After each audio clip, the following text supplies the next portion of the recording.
শুভ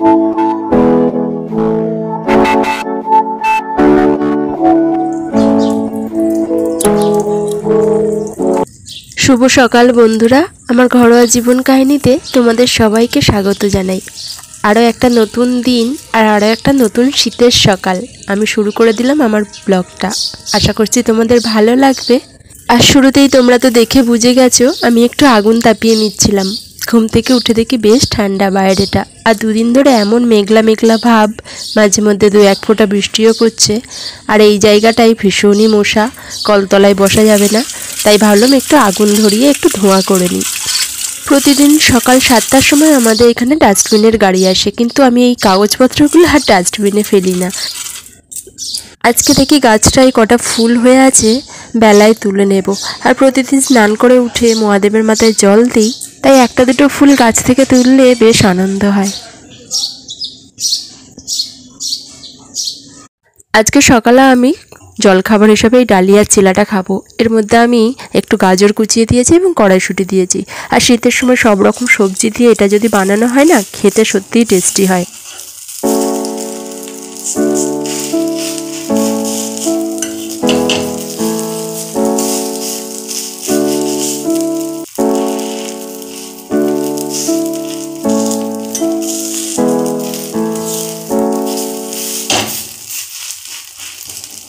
সকালে কাচাকুচি করার সময় দেখলাম সূর্যি মামা উঁকি দিচ্ছে, তাই ভাবলাম আজকে বুঝি সারাদিন একটু হলেও রোদ্দুরটা থাকবে।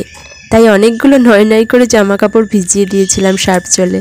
আর এই জিন্সটা শুকাতে তো সারাদিন টাইম লেগে যাবে এবং কালকেও দিতে হবে রোদ্দুরে মেলে, তাই জলগুলো ভালো করে নিকড়ে দিচ্ছিলাম। তার সাথে আছে এই লাল সোয়েটারটা, বেশ কয়েকদিন ধরে পরছিল, ভাবলাম একটু কেচেই দিই।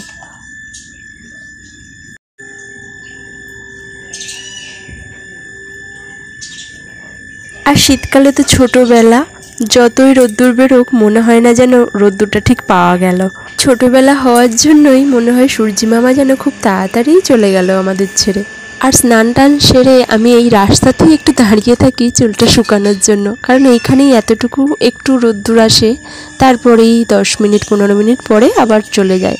এদিকে শাশুড়িমা কি বাজার করে নিয়ে এসেছে চলো দেখাই।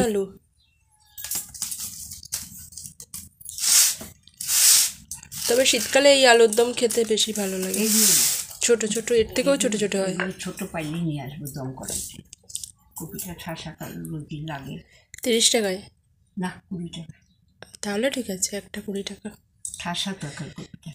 এই বেগুনটা এখানটা পোকা ধরা মনে হয়, নাকি কিসের দাগ? পোকা ধরা নয়, এইটা কালকে সকালে ভেজে নেবো নাকি। বেগুনগুলো কিন্তু হেভি ফ্রেশ, যেন একদমই পোকা ধরা ছিল না। মনে হচ্ছিল বুঝি ভিতরে পোকা থাকবে, তবে না। আর এত সুন্দর নরম, কোনো দানাই নেই। কেমন লাগে সকালবেলা?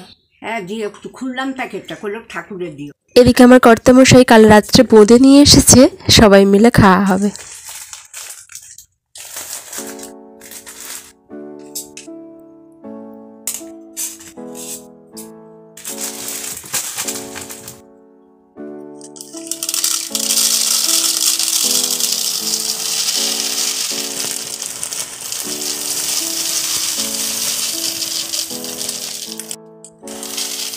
সন্ধেবেলাটা মুড়ি খাই বলে আমার মোটামুটি মুড়ি লাগেই।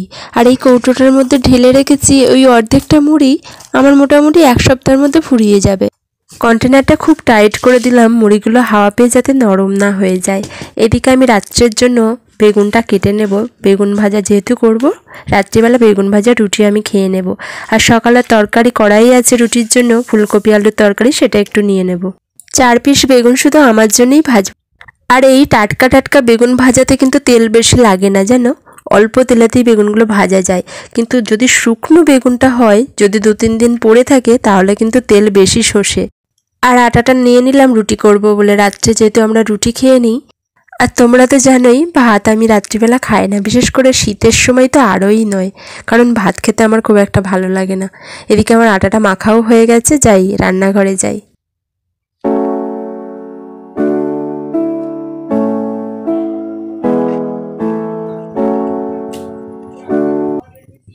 বেগুনগুলোতে আমি নুন হলুদ মাখিয়ে দিয়েছি, আর প্রতিদিনের মতো আমি যেমন চাটুতে ভাজি তেমনই ভেজে নেব।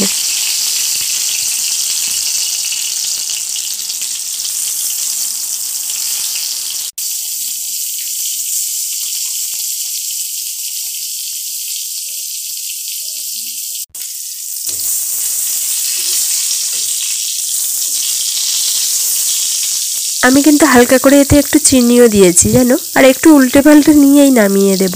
একটু হালকা লাল লাল হয়ে যাক, এই যে লাল লাল মতো হয়ে এসেছে, নামিয়ে নিলেই আমার বেগুন ভাজা হয়ে যাবে। আগে যখন আমার বাপের বাড়িতে বেগুন গাছের চাষ হতো তখন কিন্তু সাদা সাদা বেগুন চাষ হতো, আর সেই সাদা সাদা দুধের মতো বেগুন কিন্তু ভীষণ টেস্টি জানো। এখন তো ওই বেগুন দেখতেই পাওয়া যায় না বাজারে। আমার বাপের বাড়ি ওইখানেও বাজারে এখন খুব কমই পাওয়া যায়, আর এইখানে আমার শ্বশুরবাড়ি এখানে আমার শাশুড়িমা বলে মাঝে মধ্যেই বাজারে নাকি দেখতে পায়।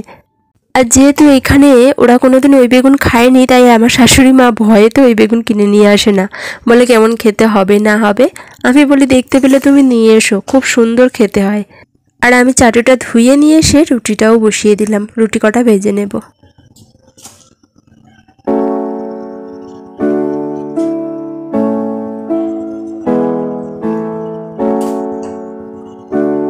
আজকে রাত্রের খাওয়া দাওয়াটা বেশ ভালোই হবে, কারণ ফুলকপির তরকারি আছে আর তার সাথে বেগুন ভাজা। আর শীতের সময় সমস্ত তরকারিতেই ফুলকপি পড়ে জানো। সকালবেলা পরের দিন উঠে যেমন প্রতিদিনের মতো কাজ করি, বেরিয়ে পড়লাম কাজ করতে। বাসি কাজগুলো মেটাতে হবে। ওইদিকে আমার শাশুড়ি মা মোটামুটি রান্না অর্ধেক হয়ে এসেছে, কারণ সকালের দিকেই কিছু রান্না করে রেখে দেয়। তারপরে চাটা খেয়ে একটু বাজারের দিকে যায়, আর ততক্ষণে আমার বাসি কাজ মেটানোও হয়ে যায়। আর শীতের সময় আমি একটু বেলা করেই ঘুম থেকে উঠি। এইদিকে বাইরে পাখিগুলো ডাকাডাকি করছে, এখানে এসে একটু দাঁড়ালাম পিয়ারা তলায়, বেশ ভালোও লাগে সকালবেলা। একটু আগুনও ধরিয়ে দিয়েছি সাথে সাথে, কারণ কলতলায় বাসনগুলো মাজতে হবে। আর একদম সকালে যেহেতু কলের জলটা ঘোলা ঘোলা আসে, তাই একটু বেলা করেই জল ভরা হয়। আর এই খাবার জল তুলে আমরা ডাইরেক্ট খাই, ফিল্টারে আর দিই না। এদিকে সকালে ভাবছিলাম ব্রেকফাস্টের জন্য কি বানাবো। ভাবলাম ফুলকপি কটা আছে, আলু দিয়ে ভেজে নিই। ফুলকপি আলু ভাজা শীতকালে খেতে তো ভীষণ ভালো লাগে, তার সাথে একটু কালো জিরে দিয়ে দেবো। কালো জিরের গন্ধটা থাকলে কিন্তু বেশ ভালো লাগে জানো। আর ওই ডাঁটিগুলো দেখতে পাচ্ছ, ওই ডাঁটিগুলো আমি ফেলি না। ফুলকপির সাদা ডাঁটিগুলো ভাজার সাথে দিয়ে দিলে পার্সোনালি আমার ভীষণ ভালো লাগে। আমাদের বাড়ির কেউ খায় না, কিন্তু আমার ওই ভাজাটাই বেশি ভালো লাগে। কালো জিরে দিয়ে বেশি ভালো লাগে ভাজা বুঝি।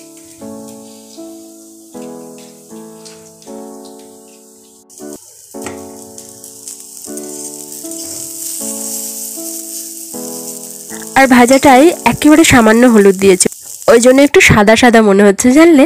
তবে এর টেস্টও কিন্তু বেশ ভালো হবে হলুদ ছাড়া। আর এদিকে রোদ্দুর বেরিয়ে পড়েছে, ভাবলাম জামা কাপড়গুলো সব মেলে দিই।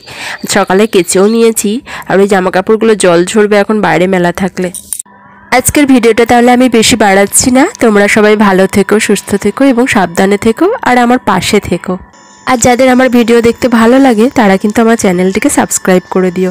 আজকের মতো টাটা।